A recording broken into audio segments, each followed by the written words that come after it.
Hey guys, and welcome back to Battlefront Updates. Today I've got something special for you. Some of you might have noticed that an app for Sabacc, the social card game popularized by the Star Wars universe, and the means by which Han Solo won the Millennium Falcon from Lando, recently came out on mobile devices. I have been playing for a while, so when the guys at Sabacc Creative asked me if they could sponsor a video where I would teach you the Sabacc tactics and strategy, I said of course I would, since I'm a huge Star Wars and gaming fan. If there is a specific part of the tutorial you want to skip to, I will leave some timestamps in the description below.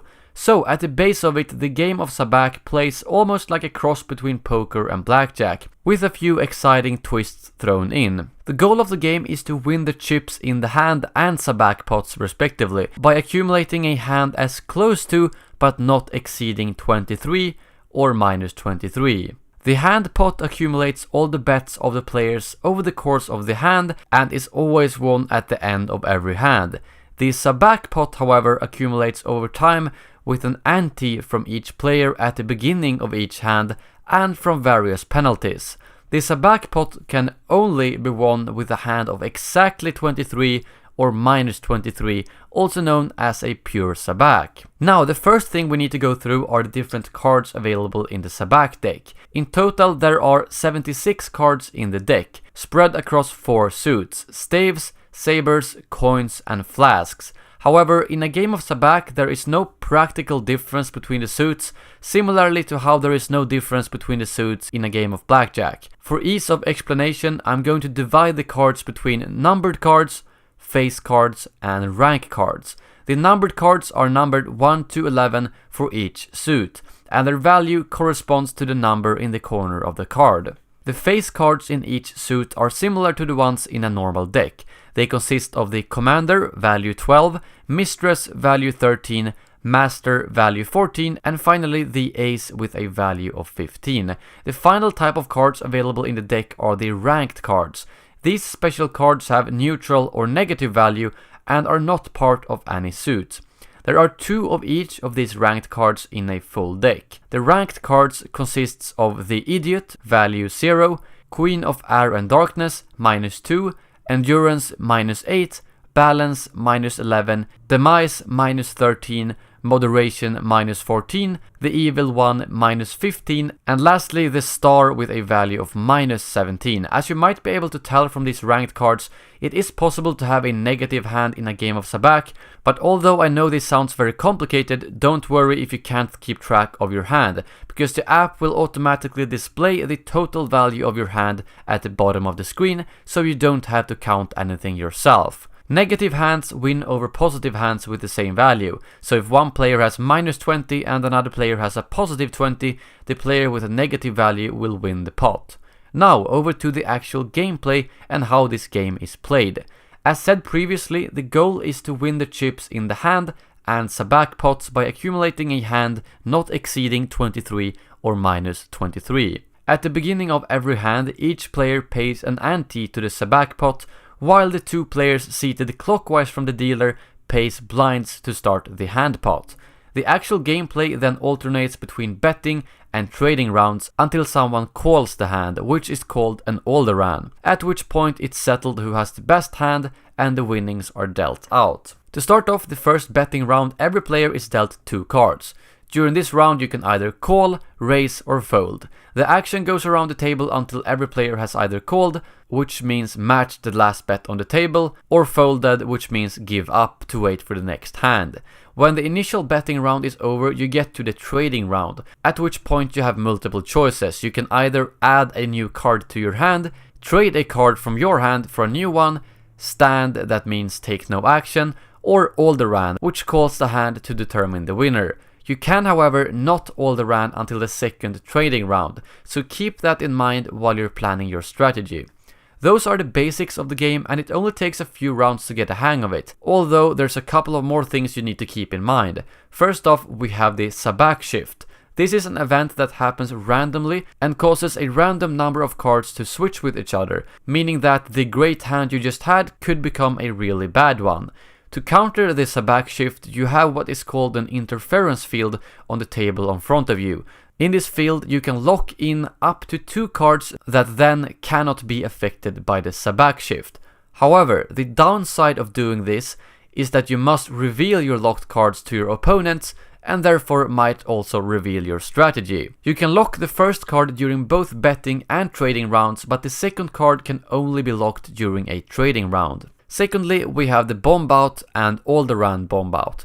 When a player ends a hand with a hand value greater than 23, less than -23, or exactly 0, they have committed a bomb out and are required to pay a penalty equal to 10% of the hand pot into the Sabacc pot. Similarly, if a player calls an Alderaan but doesn't win that hand, they commit an Alderaan bomb out and must also pay the bomb out penalty. One last thing when talking about gameplay mechanics are special hands. These are basically hands that have different value than what you get if you add up the values on the cards. The most important one is the Idiot's Array. This is if you have the Idiot, value 0, and then any 2 and 3. Although this should have the value of 5, it actually has the value of -23, since the numbers spell out 0, 2, 3. The Idiot's Array beats a pure Sabacc, making it into the best hand in the game. Another similar combination to this is if you have 2 Queen of Iron Darkness cards. These normally have the value of -2 separately, but together they have the value of -22, very close to a pure Sabacc. Now that you know the gameplay mechanics of Sabacc, let's talk a little bit about strategy. The first couple of times I played, I didn't know exactly what to do and did probably do some mistakes I wouldn't have done if I knew all of this beforehand. The most important thing is simply to know when you should fold and when you should keep going. If your initial hand has a value between 19 and 23, or the negative of that value, you should be a bit more aggressive, raise the pot, and so on. It can also be good to get people to limp into the handout, which means that they might call the bet with a pretty bad hand if you don't raise, whereas if you raised right away, they will most likely be scared and fold. Connected to raising, a very simple but effective technique that all good players use is the continuation bet. If you raise in the first betting round, the other players at the table will think that you have a good hand. Therefore, if you continue in playing this role, even if your cards aren't that great, by also betting or raising someone else's bet in the second betting round, you are much more likely to make other players fold.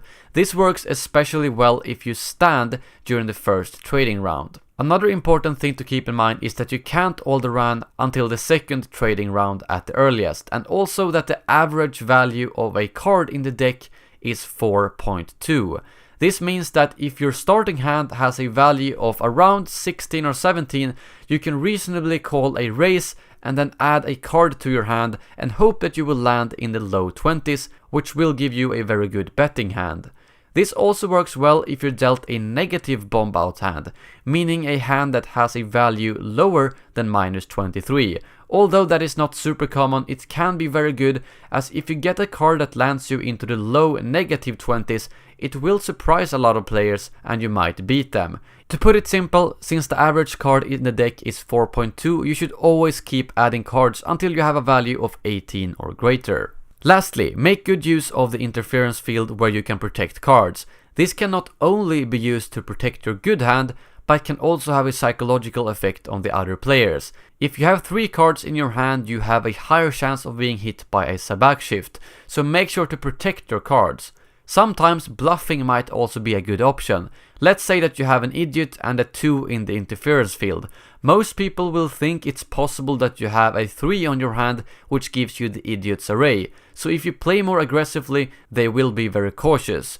This obviously takes a lot of practice, but just keep in mind that the interference field is not only there to protect your cards, but also to trick your opponents and play on their insecurities. The Sabacc app is free and allows you to play both against AI and other players, and it also contains leaderboards, achievement badges, and levels to gain, so there's plenty of reasons to play Sabacc other than just winning more chips to play for. I would personally recommend playing a couple of rounds against AI, as well as doing the tutorial before you jump into any multiplayer matches. When you want to play against other players, head over to the multiplayer section and select one of the tables with a recommended tab surrounding them, as it means that there are active players at that table. I personally thought it was a more interesting and dynamic card game compared to things like poker, and it just adds to the fun when you know the fact that Lando Calrissian and Han Solo used to play this game. If you guys are interested in trying out the game, simply follow the links in the description below to either the iOS or Android versions, and if you have any questions whatsoever, feel free to leave them below and I will do my best to respond to them. Thank you very much for watching, and as always, may the Force be with you.